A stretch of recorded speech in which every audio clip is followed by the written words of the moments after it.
Well, welcome here to Bay Legends. I am extremely excited about our next guest. In fact, this is kind of like one of those Tom Cruise on Oprah moments. If this chair would support my weight, I'd be on it right here doing it. But we have Miss Victoria Theodore in the house. How are you? I'm so good. How are you? My Lord, it's been a long time. It has. So you and I have known each other for a while, and we actually had one opportunity where almost we got to play on stage together, but it didn't happen. Yeah. With Skylar Jett. Right. But I have just admired your piano playing for so long, and I'm going to tell you really quickly, the first time I saw you was Stevie Wonder in Concord Pavilion. Yeah.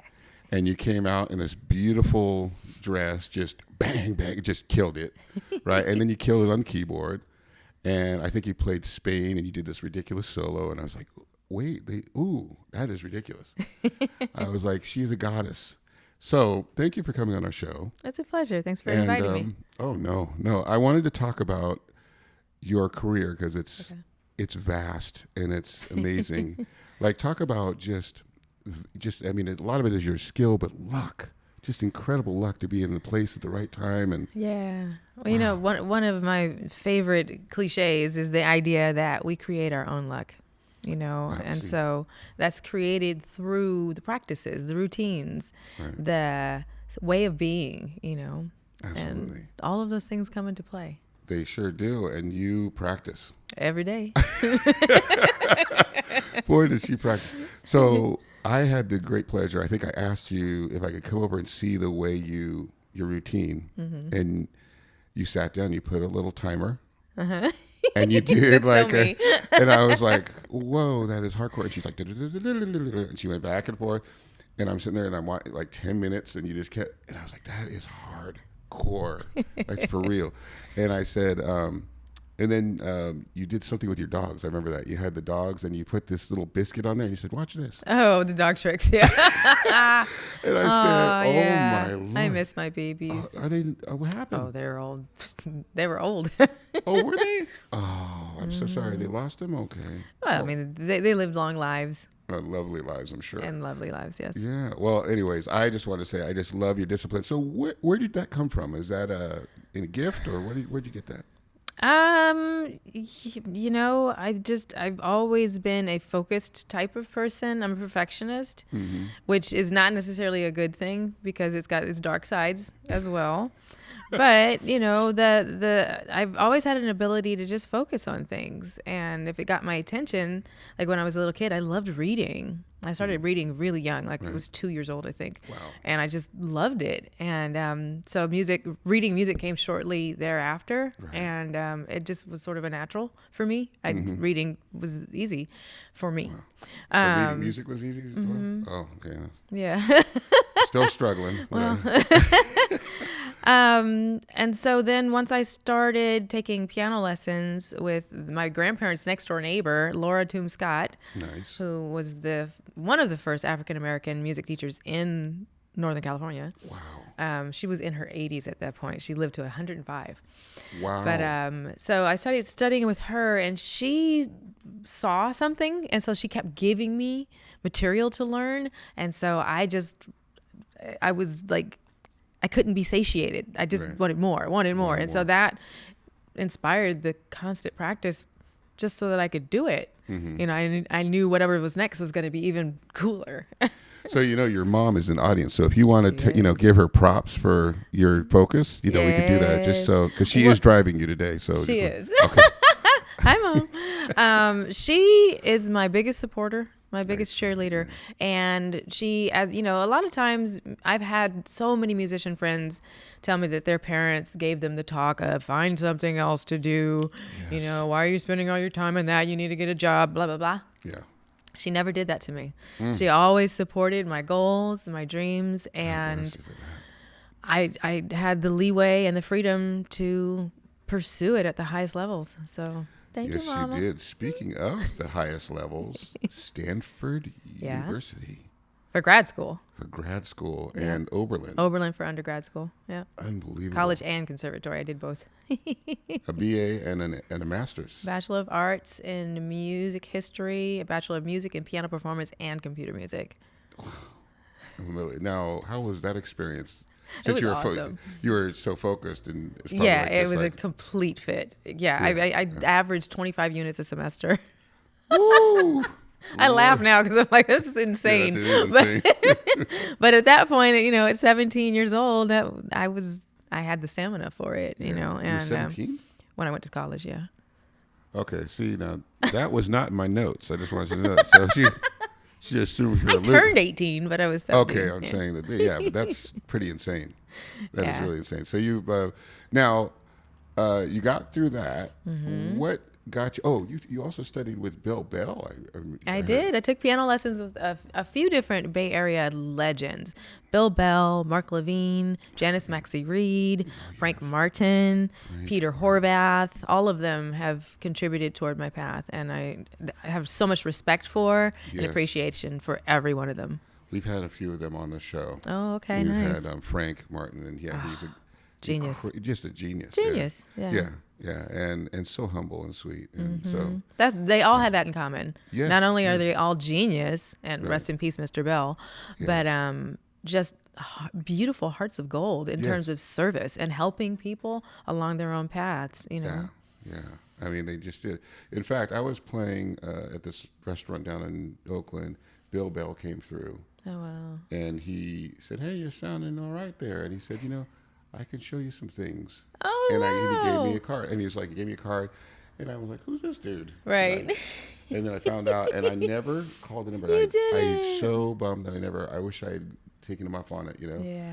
But, he came through. He was just a sweet guy. Sweet guy, but a stickler.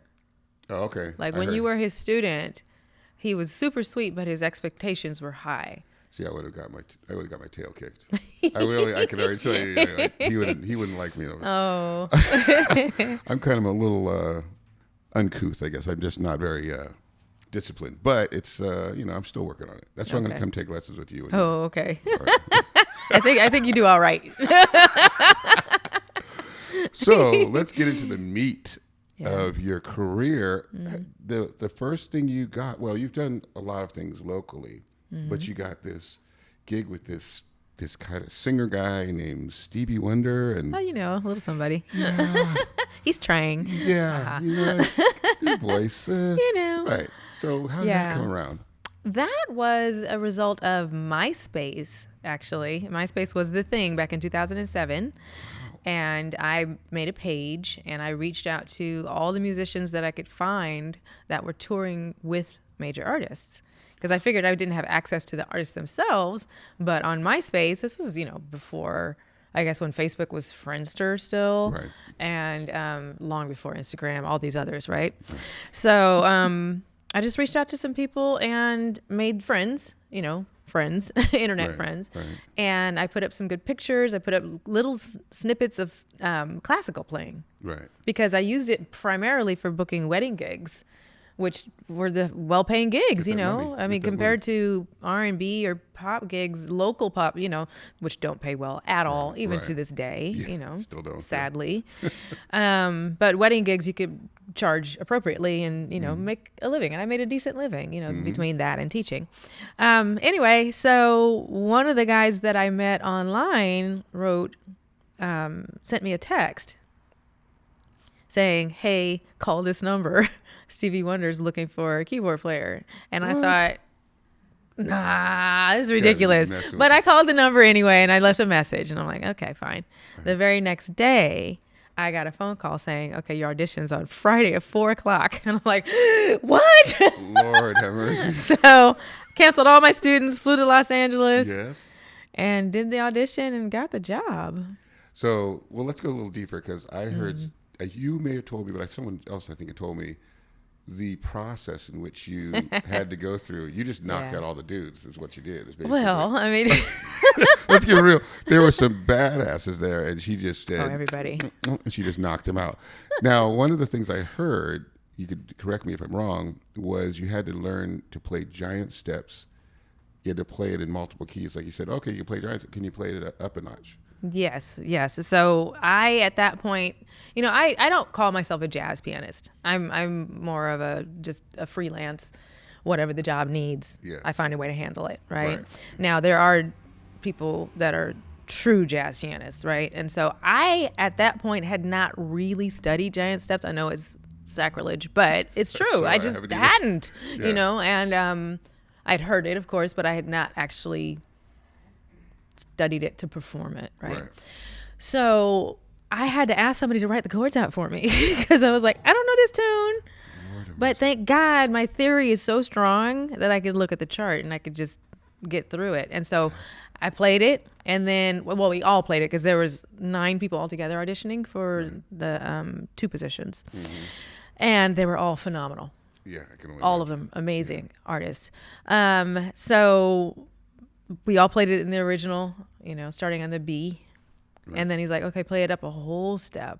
Oh, no, you didn't.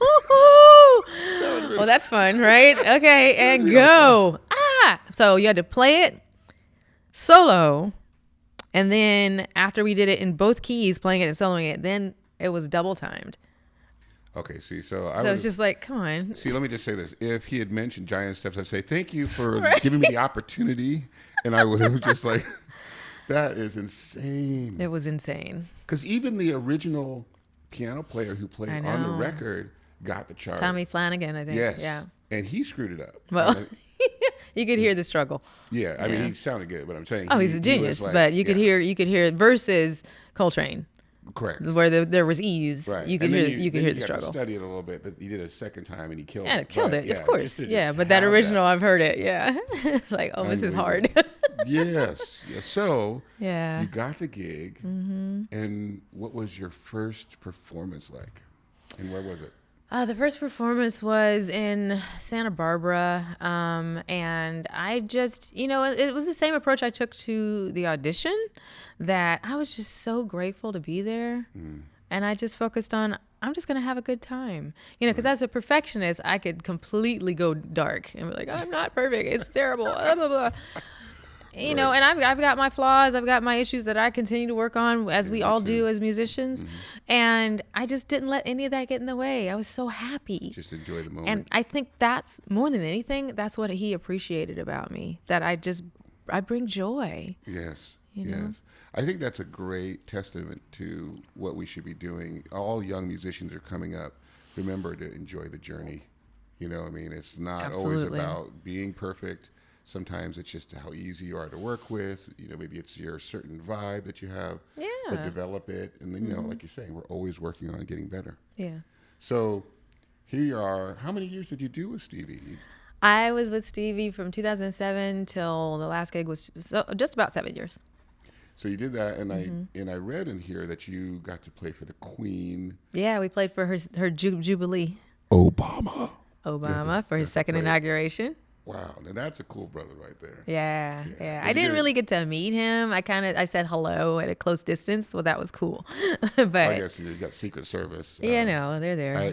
It's funny because Zena actually tried to snip his neck. She wanted to find out what his perfume. Oh my God. So I joked with her. I said, "Were you trying to give the president a hickey?" Or So I was giving her a hard time. But anyway, so so that's awesome. So you got to go there and do these incredible gigs, probably playing to, I was at one of your shows, so I know you did. But what's that feeling of the exhilaration of just being out there and just being part of looking at, first of all, an icon right over there and, 2 feet away from you? Yeah. It's got to be just like surreal in a way. It is absolutely. It's a thrill. It's a joy. To be able to, play with him on the stage. He's right there, right? And then those songs, the contribution to humanity that his songs are, and he is as an artist. So yeah, it was, every time it was a thrill, but I had to compartmentalize because I was there for a job. Right. So I couldn't allow myself to go into, oh my God, that's Stevie Wonder. Right. I could not turn into fangirl. Right. That was not an option. Right. And so I just learned to really compartmentalize well.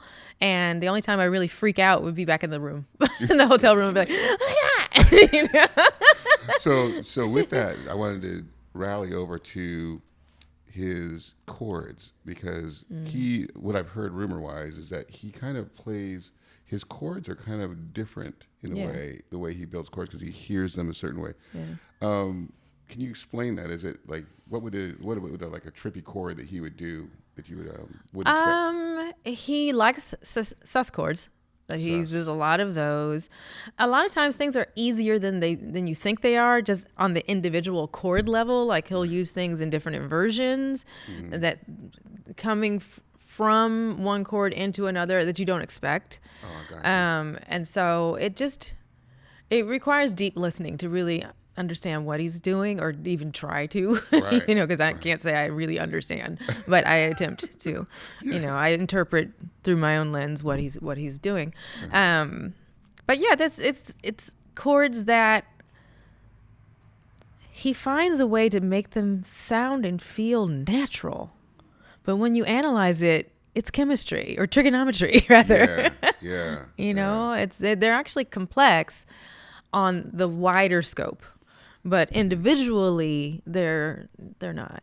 Sometimes in the simplicity there is complexity, right? So it's how he has them move from one to the other. Right. Like I said, the individual blocks are clear and simple, but put together, it's this complexity. But then also the overriding melodies. The way, I don't know of another composer who's able to create a sense of naturalism and fluidity within a complex structure as he can. He can sing his songs and they feel natural. They do. But then when you write them out, you're like, what? This is different. Yeah. So I'm so glad I got a chance to talk to you about that, because being a piano nerd myself, Sure. I'm always curious, because I've covered some of the songs, and I've always felt I'm not doing this correctly. Right. It doesn't sound the way it does on the record. Sure. So I guess I wasn't totally off. There is a way that they're. Oh yeah, he's got this little thing that he's doing. And plenty of people play them not exactly right. All right, I don't feel so bad then. So we got to the Stevie thing, and you did it for years. You did all these beautiful things, and then Arsenio Hall comes into play.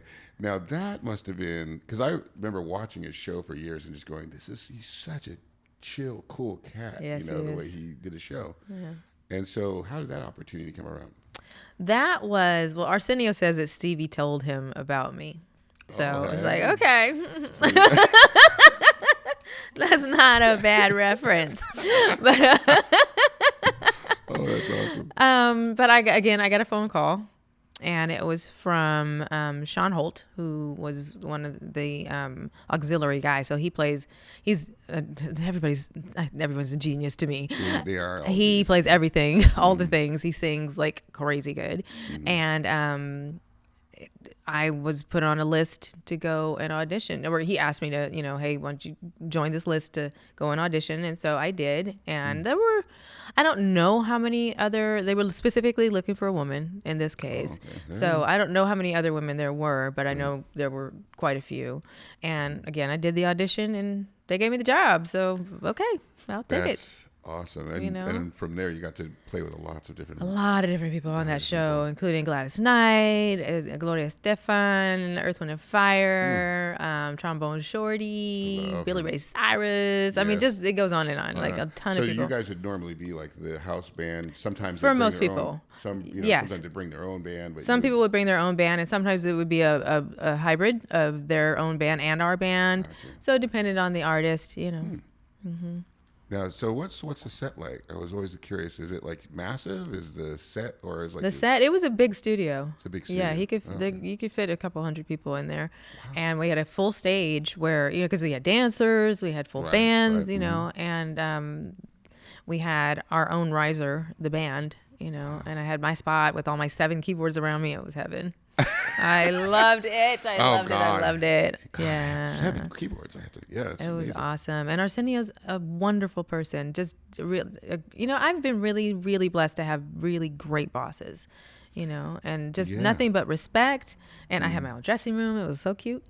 I Go loved it. ahead. But yeah, just always respectful, and he's just genuinely funny, and I'm really happy for him for his new movie, the Coming to America. Oh yeah. With the two, yeah, number Yes, 2. we got a shout out for Arsenio. That's It just, great. I saw it, I loved it. It just made me happy to see all those faces, and it's, especially to see him. Well, Eddie Murphy and the whole crew. The That's whole all- crew. Yeah, that's awesome. It was awesome. Well, it's good to see that he's still working, and so the show, I guess, got canceled. Yeah, in what was it, May 2014? Yeah, the powers that be decided to change their weird. mind because they had renewed us, but then they changed their mind. Above my pay grade. I don't know why. As far as I knew, the ratings were decent. So, but Well, I what do I was know? watching it, so I Yeah, got to say, you but I guess I wasn't enough to keep the show going. I mean, But, I just look at everything. My one of my mantras these days is everything is perfect, and so whatever it is, and actually, I say it ties into one of the things that my mother always said is whatever you're having, whatever you're experiencing, enjoy it in the moment. Yeah. Enjoy it while you have it. I've been doing that lately, where just with everything, where I don't stress out about it anymore. Right. And I just kind of say, It doesn't like hurt. It doesn't Yeah, help. like the camera person didn't come today, and I was like, Oh, wow. you know what? Well, we're gonna have a good time, regardless of how. So I don't get stressed out anymore, and everything's a learning experience. Everything's perfect. Everything's perfect. So let's get into perfect. Okay. You actually are on there. The show goes. You're probably going, well, what the heck? And okay, so now what I'm going to do? Yeah. Beyonce. Yes. That must have I been got like- into formation. You're like, oh, okay. Yeah, right. All right. So now you got to tell us a story about Beyonce, because how in the heck did that happen? Well, that one was because somebody notified me that there was, I think it was on Facebook, a posting that she was looking for. Again, it was female artist, which I'm grateful for it because, as you know, from when we came up, there were very few opportunities We'll for be talking women. about that in a second. I wanna Yeah, ask you okay. about that. So this was, I appreciate when people deliberately set out to give chances to people who were marginalized, right?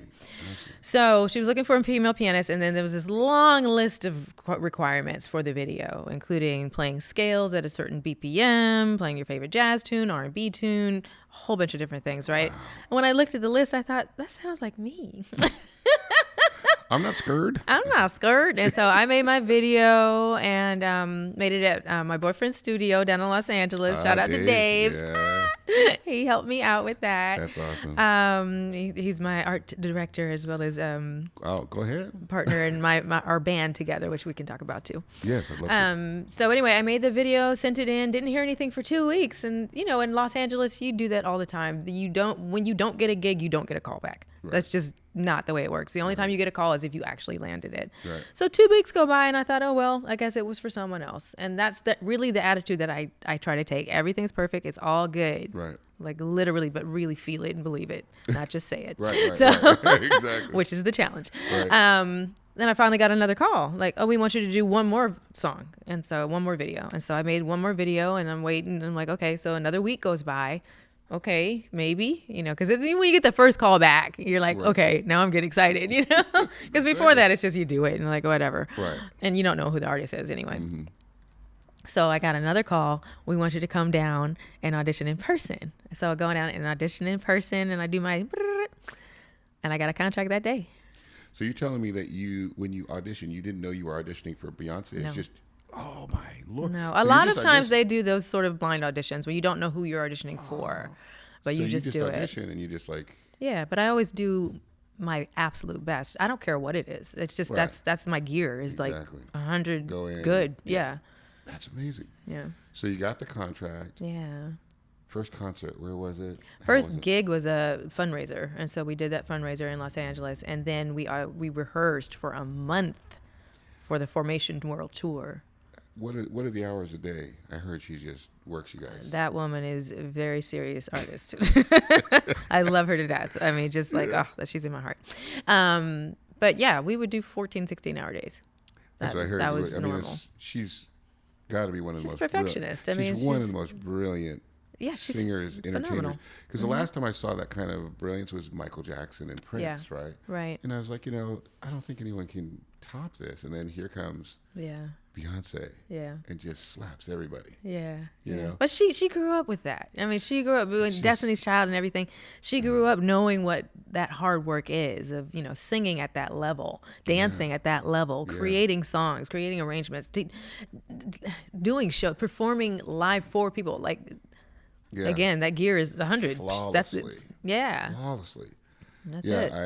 I've been such a huge fan of hers for a long time. Yeah, me too. And so you do the 14-hour days. Yeah. And you're learning material. Does she change it up a lot, or did she pretty much you learn it, you got that month, and you guys get it together? No, things change and shift depending on you know, it's sort of similar to theater in at the end.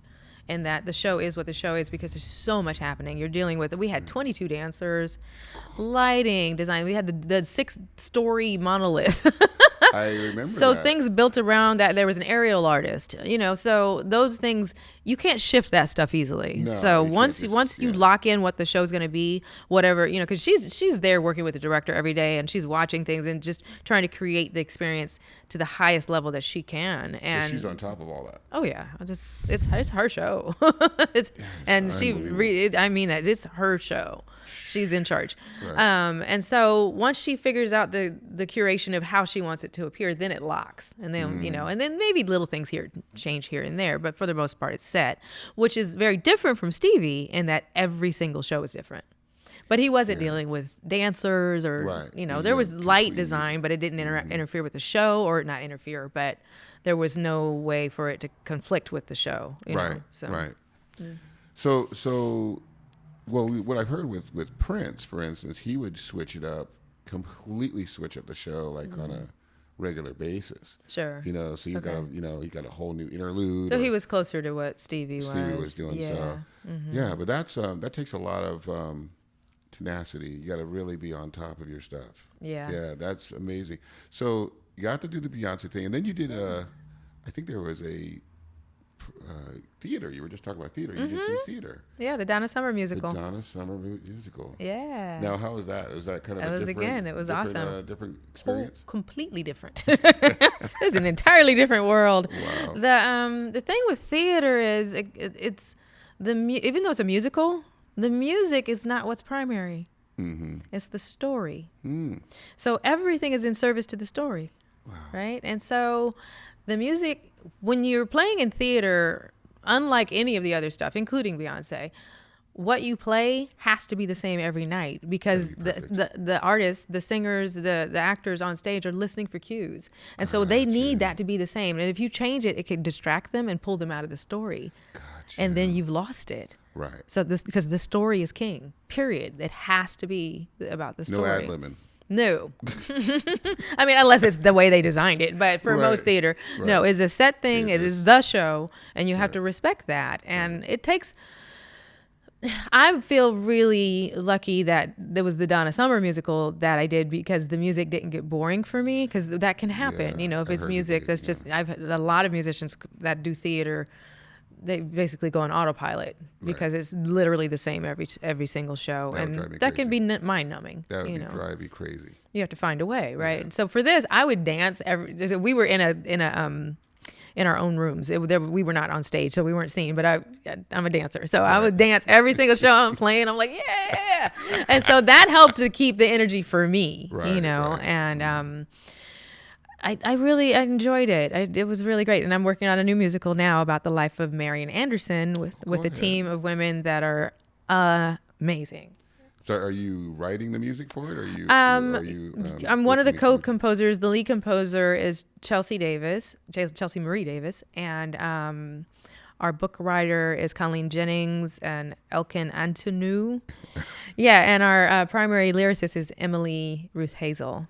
Perfect. So we have a great team, and this Marian's story really connected with me because of her being a classical, artist, a Black woman in an era where, my goodness, that must have been a challenge. Yes, during the, what was it? We mentioned the 70s, wasn't it? She was really huge. That she passed away. No. Well, I'm talking about the Donna Summers.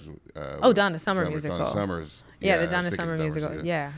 But so speaking of composing. I heard this great record. You may have heard of it, called Grateful. Yeah, it's a good one. Wow. Now, admittedly, I have not listened to it till recently. Okay. And the two songs that I got a chance to hear I got them written down here, is Human Okay. and I'm Your Angel. Ah, nice. And I'm Your Angel just almost brought me to tears. The chord, see, I'm coming from a nerdy piano state, but the melodies, your voice, the chord work, how, you went from chord to chord and you're thinking, okay, she's going to, she did a diminished chord here. And I'm going, oh, that's brilliant, Thank so you. got to give you props for that. And so where was the catalyst to writing Human? I hear it's kind of a political message in there in a way. Yeah, it was a song that was my response to the proliferation of killings of black men who were unarmed by police. Amen. And I have uncles who are police officers. So, I understand the challenges of the job from a family standpoint, know. But I also understand the challenges that black men have by having a father and an uncle, many uncles and brothers and cousins. And it just, I wanted to say something. And so the approach that I took was really trying to remind everyone to humanize each other. Regardless of where you are, what color you are, your gender, whatever category you want to put yourself in. Exactly. We're human. And just to have a level of respect and empathy. Yes, I agree. Can help us transcend, I agree. That's a beautiful message, and I'm all about that. I think it's, and music is kind of adhesive glue that kind of, keeps people together, and through any of the movements that we've had, if it's civil rights, we always had music to kind of, grease the wheels. And I think it's a beautiful thing, and it's great that you're part of that. I'm going to definitely turn people on. In fact, while we're doing this, I'm going to be playing a clip of this inside because I want them to hear your music. Okay. Hands up, I represent your greatest fear. Your terror, the monster you think you see ain't real. I'm human. I'm human. Just like the ones you love. No different. And also, let's talk about your boyfriend and work partner. Sure. About your band. I've been seeing you online, and you guys are doing your thing. It's awesome. Yeah. So Dave Tweedy and I are, we have a band called In Spirits, and we're also partners in life. And we live in Los Angeles.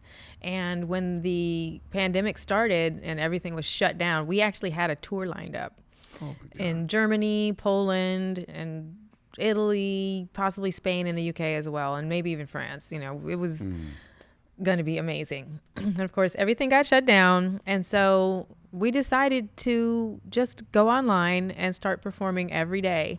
And we did 100 days in a row. That's awesome. I've been seeing every single day. And I loved it. I thought it was incredible. And, he did too. But after 100 days, we were ready for a break. And then he also worked on a movie and just, so things happened. And so we still haven't resumed them, but we do plan to come back probably within this month. Oh, okay. You're gonna start doing the daily, not daily, but an online show, maybe a couple times a week. But daily was a lot of pressure. But we write music that's sort of in the vein of R&B pop, but informed by smooth jazz. Right. So just trying our take on contemporary jazz that has hooks and is still danceable. That's brilliant. Yeah. So that's what we're doing. I think it's wonderful that you have also just the love of music, which can just create even more of a bond. Oh, for sure. The lady I'm dating is a dancer, and so we've choreographed. I composed something for the Oakland Ballet. Oh, nice. That she ended up performing a movie that we did together. Oh, beautiful. And so it was extremely beautiful. There was just something way beyond love that went on. Yeah. When we created it. You know what I mean? Yeah. So I think it's a great thing that you two have that together. Yeah, I think that's really what helped us to get through this pandemic. The fact that, we love each other, but that we are able to create music and to jam. Exactly. You know, we are able to play music together. Right. And it just, I can't imagine how hard it would be not to have had that, you know, Yes, and it is. create and write together. And that's just, Exactly. it's been a real blessing. Well, your whole life has been a huge blessing. This is true. I gotta say, I it won't is deny. really, and I am so honored that you came on to the show and graced us with your presence. I appreciate the And offer. you know, my admiration is even higher now for you. It's been great, but it's even higher. Thank so you. I want to thank you for coming on to Bay Legends. This is the wonderful Victoria Theodore, and thank you, moms, for sitting there and enduring my nauseating questions. We are out, and peace, love, and happiness to all of you. Thank you. All right. Bye-bye. Cool. No different, just like the one you love.